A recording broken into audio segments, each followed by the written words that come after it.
Lost in Space wasn't just a sci-fi adventure. It was a cultural phenomenon that captured the imaginations of millions.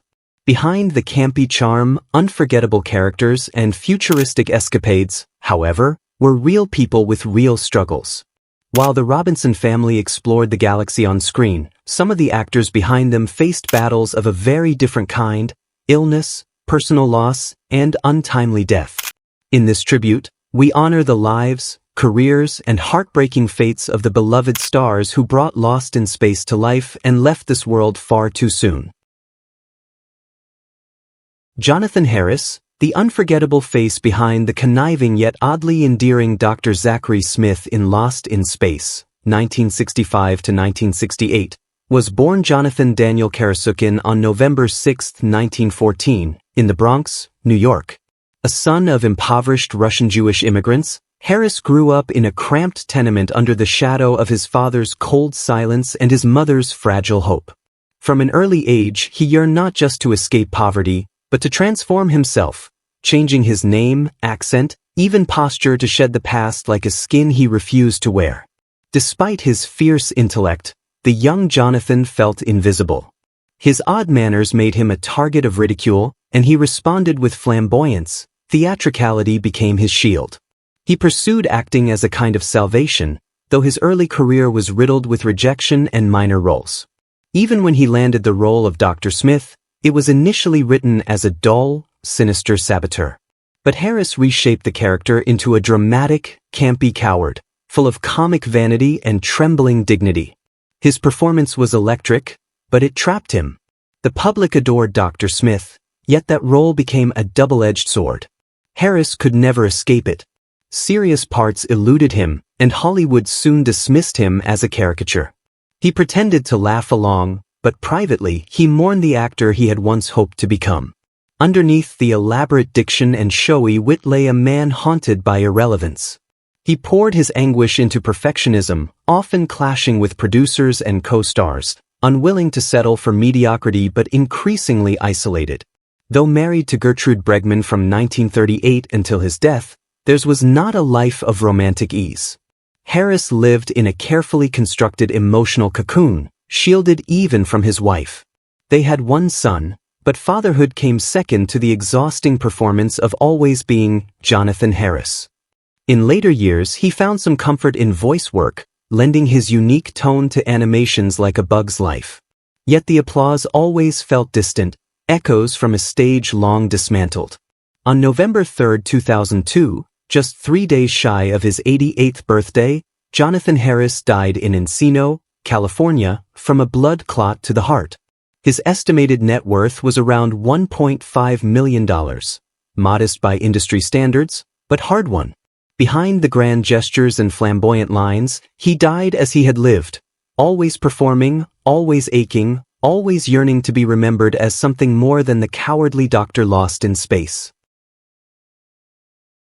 Guy Williams, forever etched into pop culture as Professor John Robinson in Lost in Space, 1965 to 1968, was born Armando Joseph Catalano on January 14, 1924, in New York City. The son of Sicilian immigrants, Guy was raised in the shadow of the Great Depression, in a home where dreams were rationed like food and silence often replaced comfort. He grew tall and handsome, but the boy behind the face was never quite at ease with who he was, or where he came from. Determined to leave poverty and prejudice behind, he changed his name and buried his heritage under layers of polish and poise. Modeling became his first escape, followed by television roles that capitalized on his chiseled looks. But it was as Zorro in the late 1950s that Guy first tasted stardom, cloaked in charm, sword in hand, hiding pain behind the mask. When that role faded, so did the spotlight, until Lost in Space cast him as the brave, dependable patriarch. Yet even here, he was gradually eclipsed by the popularity of Jonathan Harris's Dr. Smith. Guy, once the leading man, became background. He took the shift personally. Behind his composed demeanor, he resented being sidelined, his lines reduced, his presence diluted. Friends say he struggled with fading fame and began retreating from the industry entirely, bitter about Hollywood's short memory and its hunger for the next new face. By the 1980s, he had vanished almost completely from American screens. His marriage to Janice Cooper, once a solid bond, frayed over time. The years apart and the isolation of his later life took their toll. Though they had 2 children, Guy was increasingly remote, physically and emotionally. Fame had cost him more than it gave. In the final chapter of his life, Guy moved to Argentina, where fans still remembered him as Zorro. There, he lived in quiet exile, walking the streets of Buenos Aires with dignity but little joy, as if haunted by the roles he once embodied. The applause had stopped long ago. On April 30, 1989, he died alone in his apartment from a brain aneurysm. His body was undiscovered for days. At the time of his death, his net worth was estimated at $10,000, a cruel reflection of a career that had once promised so much. For all the worlds he helped explore on screen, Guy Williams ended life more lost than anyone. A man who played a hero, but quietly longed to be remembered as more than just a beautiful face in the background. Mark Goddard, best remembered as the stoic and rugged Major Don West on Lost in Space, 1965 to 1968, was born Charles Harvey Goddard on July 24, 1936, in Lowell, Massachusetts. Raised in a strict Catholic household as one of 5 children, his early life was shaped by emotional distance and a yearning to be seen. His father was stern, his mother anxious, and Mark, sensitive, dreamy, and often misunderstood, found solace in sports and imagination, clinging to daydreams of something larger than the factory town life that loomed around him.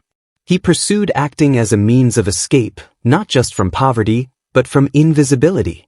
After moving to Los Angeles in the late 1950s, he landed supporting roles on TV, his all-American looks earning him attention, but never quite the stardom he craved. When he was cast as Don West, he finally stepped into the spotlight, a heroic astronaut, brave and loyal. But as the show shifted focus to the comedic antics of Dr. Smith and the robot, Mark's role became increasingly sidelined.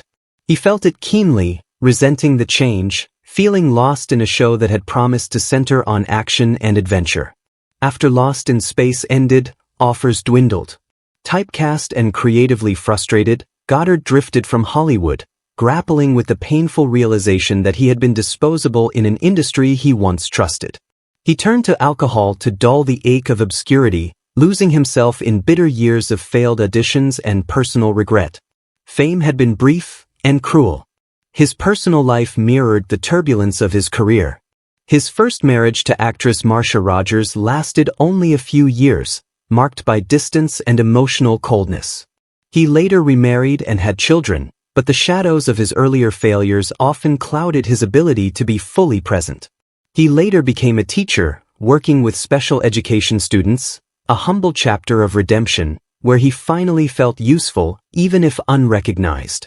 Though he made peace with some of his past, Goddard never fully escaped the ache of what might have been. The spotlight never returned. He remained a footnote to many, a trivia answer in the great book of television history. Mark Goddard died on October 10, 2023, from pulmonary fibrosis at the age of 87. At the time of his death, his net worth was estimated at $500,000. Modest, even meager, for a man who once flew among stars. His journey was not one of glory, but of quiet struggle, a man caught between dreams of greatness and the unrelenting gravity of being forgotten. Bob May, the man who physically portrayed the beloved robot in Lost in Space, 1965 to 1968, lived a life that was anything but mechanical. Born on September 4, 1939, in New York City, May was raised in a showbiz family, but it wasn't glamorous. His grandfather was a vaudevillian, and from a young age, Bob was pushed into stunt work and background roles, not out of passion, but survival. There was little money, and even less security. Performing became not just a dream, but a necessity to keep the lights on. Despite his dreams of stardom, Bob was always behind something. A flame wall, a monster suit, or later, inside a bulky metal robot costume. When he was cast in Lost in Space, he was told he wouldn't be seen, wouldn't be heard, and wouldn't be credited for his lines. He accepted the role anyway. Inside the sweltering, suffocating suit, May gave life to the robot through posture, gestures, and relentless endurance. He couldn't see. He couldn't sit. He smoked cigarettes through a slot in the costume between takes. Yet he never complained. It was work, and recognition, even faceless, felt better than none. But the irony of his career haunted him. Millions adored the robot, yet few knew the man sweating beneath its shell. After the show ended, the phone stopped ringing. Bob bounced from gig to gig, conventions, voiceover scraps, occasional appearances where people remembered the robot but not Bob. His name was rarely in lights, but his silhouette, oddly, became iconic. His marriage to Judy May was one of quiet strength. They stayed together through the lean years, raising their children as Bob took on odd jobs to survive. Yet he remained proud, even stubborn. He rarely spoke about the disappointments, but those close to him say it wore on him, this strange fate of being famous, but invisible. In his later years, he became a beloved figure at science fiction conventions, where fans treated him with the admiration Hollywood never did. He basked in it, quietly grateful, but still aching over a lifetime of being hidden in plain sight. Bob May died on January 18, 2009, from congestive heart failure at the age of 69. His net worth at the time was estimated to be under $100,000. He left behind not fame, but a legacy wrapped in steel and silence. A reminder that some of the most iconic roles in television history belonged to men the world never really saw. Dick Tufeld, the unmistakable voice of the robot in Lost in Space, 1965 to 1968, was born Richard Norton Tufeld on December 11, 1926, in Los Angeles, California. A child of Armenian and Russian descent, Dick grew up during the Great Depression in a modest household, where radio was both a lifeline and a teacher. His voice matured early, strong, warm, commanding, and even as a boy, people told him he sounded like someone important. That voice would shape his destiny, though it rarely brought the fame he quietly desired. He began in radio, narrating and announcing with precision and grace, working tirelessly behind the scenes while others stood in front of the cameras. He had the cadence of trust, the tone of wonder, but not the face Hollywood wanted. When he was hired to voice the robot in Lost in Space, his lines became legendary. "Danger, Will Robinson," echoed through decades of pop culture. But few ever knew his name. Dick brought gravitas to a tin machine, turning simple dialogue into something eternal. Yet off-screen, the world often forgot him. He wasn't seen, only heard. There were no autograph lines for the voice in the booth, no red carpets. Though he continued working, narrating The Time Tunnel, Spider-Man and His Amazing Friends, and countless Disney specials, his career remained mostly disembodied. Fame, for Dick, lived in echoes. In interviews he expressed no bitterness, only restraint. But friends noted a quiet sadness in him, a distance. He longed to be more than a voice, more than a ghost in the speaker. He had the talent of a leading man, but the world had assigned him to the background. Tufeld married Adrienne Tufeld in a long, steady union, and together they raised children. But like many who work in shadows, his family often competed with the demands of a profession that never gave much back. He was admired in his field, respected by peers, but unknown to millions who adored his work. On January 22, 2012, Dick Tufeld died of congestive heart failure at the age of 85. At the time of his passing, his net worth was estimated at $1 million, earned through decades of voice work, narration, and disciplined professionalism. In the end, he was the voice behind the memory, forever echoing in a world that rarely turned to see where it came from. Harry Monty, a name few recognize but a face and frame, seen in dozens of films and shows, lived a life shrouded in obscurity and silent endurance. Born Himi Lichtenstein on April 15, 1904, in Dallas, Texas, he came into a world that was unkind to those who looked different. Standing at just over 4 feet tall due to dwarfism, Harry spent his early life being stared at, whispered about, or worse, ignored entirely. His parents, poor Polish immigrants, struggled to shield him from the cruelty of a world that saw him more as novelty than person. Determined not to be pitted, Harry ran toward the only place where being different could sometimes mean opportunity, the stage. His career began in traveling shows and carnivals, then slowly edged into Hollywood, where he found work, not as a star, but as a fill-in, a background character, a creature, a costume. In Lost in Space, 1966, he appeared in 4 episodes, buried under layers of prosthetics as monsters and aliens. He never spoke on screen, yet gave life to the unspoken, breathing soul into masks that others wouldn't bother with. But these roles came with a cost. Though he worked on The Wizard of Oz, 1939, Planet of the Apes, and Return of the Jedi, Harry was rarely credited. He was the man in the shadows, crucial but invisible. His height, which opened doors, also caged him into a single type, the non-human, the comic, the grotesque. He wanted more. He dreamed of acting without latex or ridicule. That dream never came true. Harry never married. Friends said he longed for intimacy but struggled with shame and fear of rejection. He lived modestly, often alone, in a small apartment filled with memorabilia from films that barely remembered his name. So he smiled. He joked.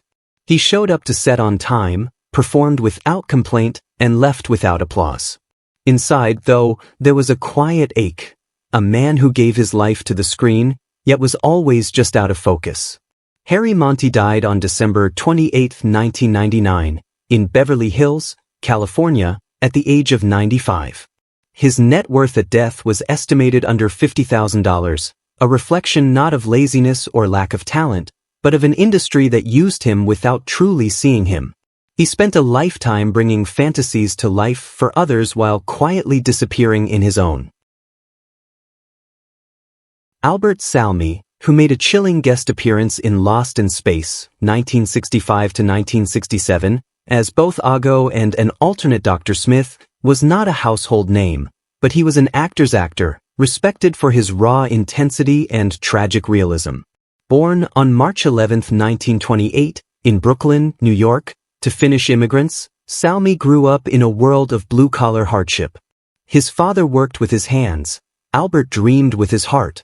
But dreams didn't come easy in a household where emotions were locked away behind silence and survival. After serving in the U.S. Army, he studied acting at the prestigious Actors Studio. There, Salmi discovered something both liberating and terrifying: the ability to become someone else. He brought a haunting depth to the screen, playing tormented men, outcasts, and villains, because he knew their pain. Hollywood, however, rarely gave him leading roles. He was too real, too raw, and his brooding presence often frightened producers. His performance in Lost in Space was brief but unforgettable. He embodied dual roles with a simmering menace, turning even a children's sci-fi show into something darker, more adult. Yet even such memorable moments were fleeting. After early critical acclaim in films like The Brothers Karamazov and The Bravados, his career slowly declined. By the 1980s, the roles had dried up, and Albert, once brimming with promise, was quietly being forgotten. Behind his intense screen presence lay a man struggling with demons. His marriage to actress Peggy and Garner ended in divorce. His second marriage to Roberta Pollack lasted longer, but grew toxic over the years, strained by his violent temper and growing bitterness toward Hollywood's betrayal. Friends said he became reclusive, increasingly unable to cope with the loss of relevance and meaning. On April 22, 1990, Albert Salmi shot and killed his wife Roberta before turning the gun on himself in their Spokane, Washington home. He was 62.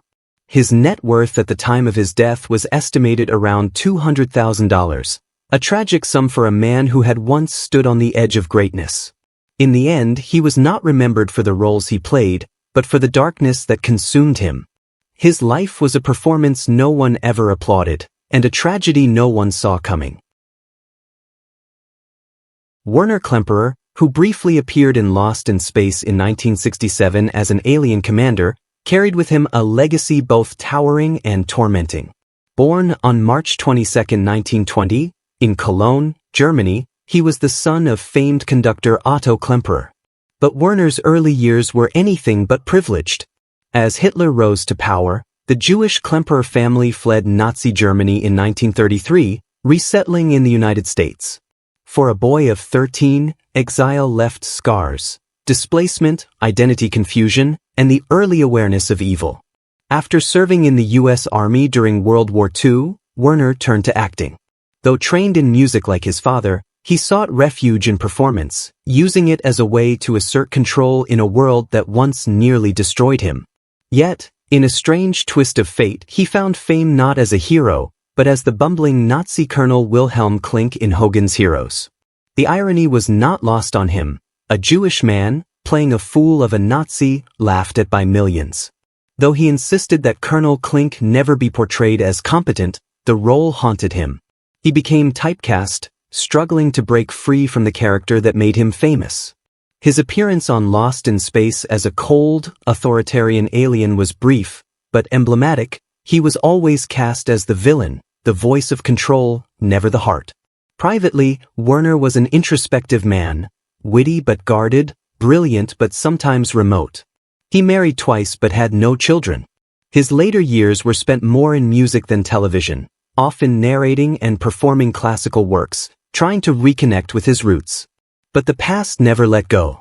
His father's towering legacy, the trauma of war, and his own typecasting formed a cage he couldn't quite escape.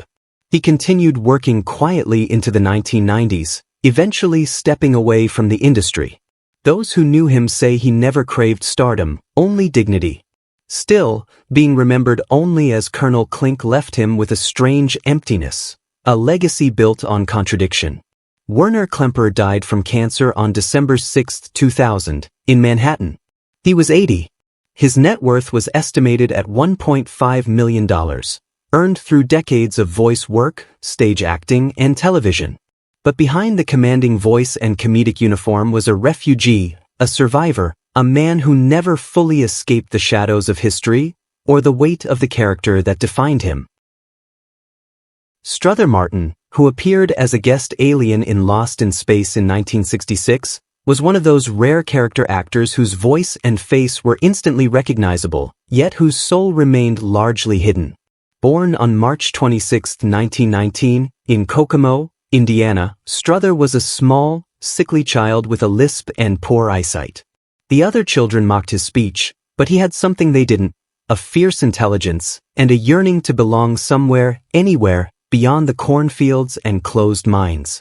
In his youth, he was a competitive swimmer and diver, remarkably athletic for someone so frail, and even placed third in national diving competition. But Hollywood would not reward him for grace or strength. Instead, it gave him roles that leaned into his voice, wheezy, cracked, often sinister or weak. He became the coward, the schemer, the grotesque, a far cry from the determined boy who once dreamed of being a hero. By the time Lost in Space cast him as a guest alien, Martin had already built a long list of minor parts, often overlooked or buried under layers of eccentricity. But he brought a peculiar, magnetic presence to every role. His delivery of the line, "What we've got here is failure to communicate," in Cool Hand Luke, 1967, became iconic, yet even that didn't elevate him to stardom. He remained forever in the margins. Despite the laughs he inspired, there was sorrow behind his eyes. He never quite shook the feeling of being less than, always typecast, never leading. His performances often hinted at some inner torment, like a man who had seen too much and never been seen fully in return. Martin's marriage to Helen Meisels was his anchor, and they remained together until the end. But the couple never had children, and Strother, by all accounts, lived a life tinged with loneliness, a man more comfortable in fiction than in his own skin. He kept working right up until his final days, a fixture in westerns and dramas, always memorable, never center stage. He never won a major award. His name faded even as his voice echoed on. On August 1, 1980, Strother Martin died of a heart attack at age 61, just days after being diagnosed with cardiac disease. At the time of his death, his net worth was estimated at $300,000, a sum that belied the legacy of a man whose characters helped define an era. Strother Martin lived and died in the shadows of Hollywood, but his drawl and pain-laced performances still whisper to those who know where to look. Which character from Lost in Space holds a special place in your heart? How does it make you feel knowing that some of the beloved cast members are no longer with us? We'd love to hear your thoughts. Feel free to share them in the comments below. If you've been enjoying this content, please like the video, subscribe to the channel, and hit the notification bell so you never miss an update. Thank you for watching.